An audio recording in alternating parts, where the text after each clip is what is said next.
असलामुअलैकुम crime update मैं लियाकत तुसी वेख रहे हो मेरा यूट्यूब चैनल फैसलाबाद दे विच सीसीडी पुलिस की बड़ी कार्रवाई खिची गैंग दा सरगना शहजाद खिची मुकाबले दे विच फुल फराई और इस दे जिहड़े साथी ने डकैत वो तितर बितर और रिकवरी दे विच बड़ा कुछ जनाब सीसीडी पुलिस नूं मिलिया है और गोजरा दे विच सीसीडी पुलिस की कार्रवाई दे विच आतिफ और आतू मुकाबले दे विच फुल फराई हुआ मुकम्मल तफसील दे नाल तुहाडे नाल गलबात करांगे जी दोस्तों जिहड़े साडे इस चैनल ते नवे आए ने उस साडे चैनल सबसक्राइब कर लो जी दोस्तों साडे इस प्रोग्राम नूं एक तो लाइक करना और दूसरा कमेंट दे विच इजहार राय लाजमी देना सीसीडी के हवाले नाल और जराइम पेशा अफराद अजकल जो हालात चल रहे हैं इस दे हवाले दे फैसलाबाद दे विच ना आए दिन जनाब मुकाबले हो रहे हैं और जिहड़े जराइम पेशा अफराद हैं उन्हां दा नाम किस्सा कहानी खत्म किया जा रहा है जी अलहमदुलिल्लाह फैसलाबाद दे विच जिहड़ा सीसीडी वर्क कर रही है जराइम पेशा अफराद के खिलाफ वो काबिल तारीफ है।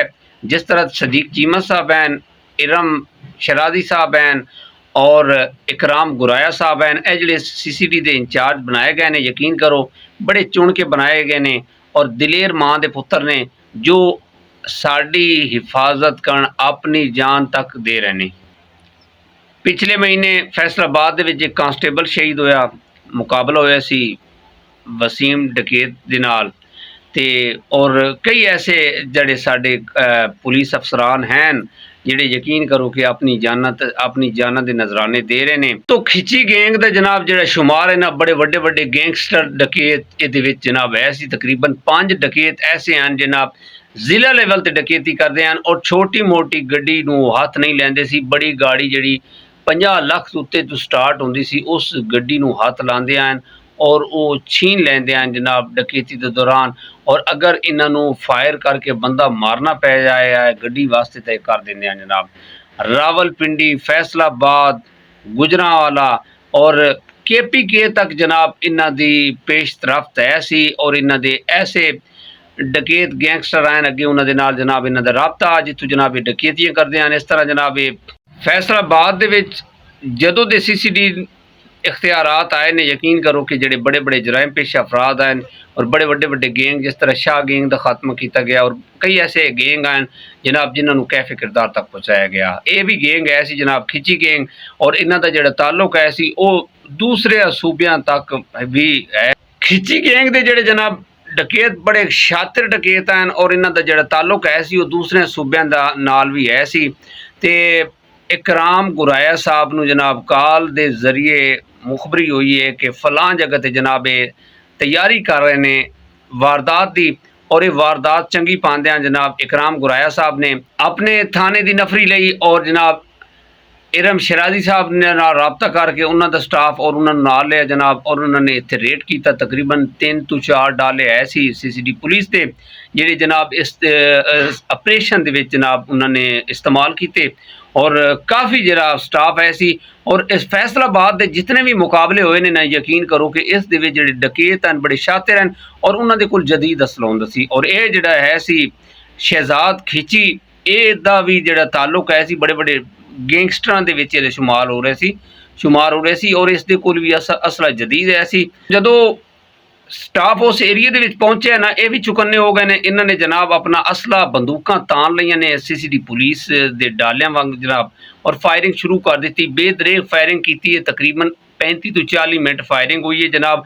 और खुशकिस्मती यही है कि साढ़े जो जवान हैं सीसीडी पुलिस के एक तो जनाब एक्टिव होते हैं और बाकी ये ट्रेन शुदा होंगे ने जनाब कि इसने जोड़े दुश्मन अनासर हैं उन्होंने नाल मुकाबला किस तरह करना है जनाब। फायरिंग होती रही और बाकी बुलेट प्रूफ जैकटां दे नाल जनाब ये ऑपरेशन दे विच जनाब ये इस्तेमाल की जाते हैं ताकि सेफ्टी नूं मद्देनज़र रखा जाए।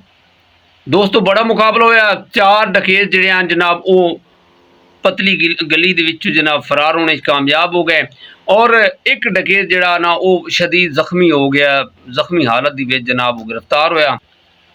इसका नाम सी शहजाद गैंग जनाब। ये हलाक होने तो पहले जिहड़े इस दे नाल डकैत है सी जो कार्रवाइयां कर रहे सी मुकम्मल जनाब इन्हां ने उन्हां दी शनाख्त कराई और सीसीडी पुलिस नूं जनाब इन्होंने रिकवरी भी कराई और इस नूं हॉस्पिटल शिफ्ट किया गया जिथे दी हलाकत हो गई सी और इस दा नाम सी शहजाद खिची। ਇਹ 130 ਮੁਕੱਦਮੇ ਦੇ ਵਿੱਚ ਸੀਸੀਡੀ ਪੁਲਿਸ ਨੂੰ ਮਤਲੂਬਾ ਸਿੰਧ ਦੇ ਵਿੱਚ ਵੀ ਇਸ ਦੇ ਉੱਤੇ ਐਸੇ ਮੁਕੱਦਮਾਤ ਹਨ ਜਿਹੜੇ ਜਨਾਬ ਉੱਥੇ ਹੀ ਇਹ ਪੁਲਿਸ ਨੂੰ ਮਤਲੂਬ ਹੈ ਸੀ। ਇਹ ਆਪਣੇ ਅਖਤਾਮ ਨੂੰ ਪਹੁੰਚੇ ਜਨਾਬ। ਤੇ ਇਸ 2 ਸ਼ਨਾਖਤੀ ਕਾਰਡ ਜੇਲੀ ਬਣਾਏ ਹੋਏ ਸੀ ਜਨਾਬ, ਔਰ ਉਹ ਇਸ ਦੇ ਕੋਲੋਂ ਰਿਕਵਰ ਹੋਏ ਨੇ। 244 ਗੰਨਾਂ ਰਿਕਵਰ ਹੋਈਆਂ ਨੇ ਜਨਾਬ, ਔਰ मोबाइल 3-4 रिकवर होए ने। और ये जी वारदात जिस ते करन जा रहे सी, जी मुखबरी होने तो पहले जनाब एक गड्डी इन्हां दे कोल फड़ी गई, ये भी चोरी दी है सी। और इन्हां दे कोल वाकी टाकी वायरलेस जी पुलिस इस्तेमाल करती है दौरान ऑपरेशन, वो भी इन्हां दे कोल खराब है सी, वो भी इस्तेमाल अपना पकड़ी गई है, रिकवर हुई है। वायरलेस सैट भी जनाब इन्हां दे कोल रिकवर होया, वो खराब है सी। और एक कांस्टेबल की जी वर्दी, दो कांस्टेबलों की वर्दियाँ जनाब वो भी रिकवर हुई ने, जेडे दौरान डकैती या इस तरह की कोई वारदात करनी हो तो ये वर्दियाँ इस्तेमाल करके जनाब ये वारदात करते हैं जनाब।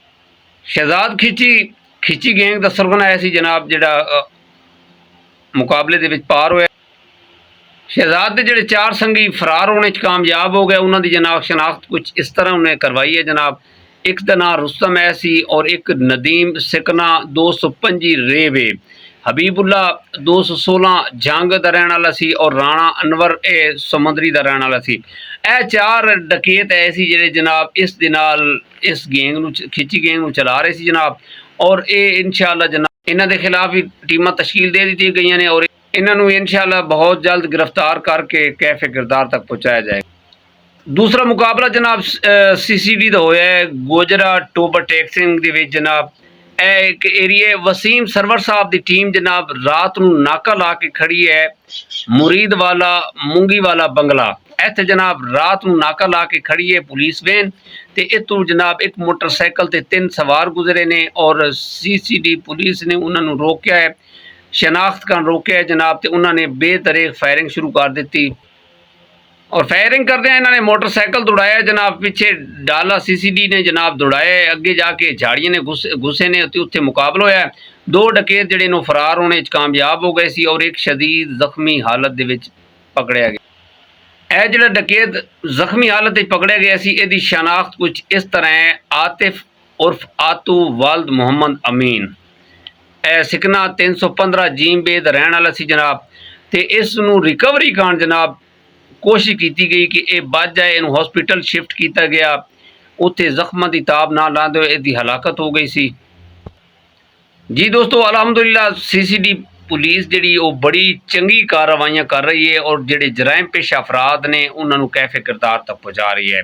दोस्तों कमेंट के इजहार राय लाजमी देना, और गिले शिकवे अपनी जगह ते, बाकी अलहमदुलिल्लाह CCD बहुत अच्छा वर्क कर रही है जी। दोस्तों इसे पैगाम के नाल सानू इजाजत, जो साडे इस चैनल में जो नए लोग वेख रहे हैं वो सबसक्राइब लाजमी कर देवे, तुहाडी बड़ी मेहरबानी होसी। असी आए दिन जनाब तुहाडे कोल नवीं खबरां CCD के हवाले दे नाल, क्राइम स्टोरी के हवाले दे नाल जनाब अपलोड कर रहे हैं। दोस्तों पहले मेरा जो चैनल का नाम से गुराया एंटरटेनमेंट का नाम से, उसनू मैं चेंज किया है गुराया क्राइम स्टोरी के नाम से मैं रख दिता है। इसनू वॉच करो जी। दोस्तों इसनू टाइम दिता करो। इस पैगाम के नाल सानू इजाजत दो, अपना ढेर सारा ख्याल रखा। जिंदगी बड़ी कीमती है, यकीन करो कि रात देर पा जो किसी एरिए के गुजरना है, जो जंगल टाइप है, उस तो अवॉइड किया करो। खुदा हाफिज़।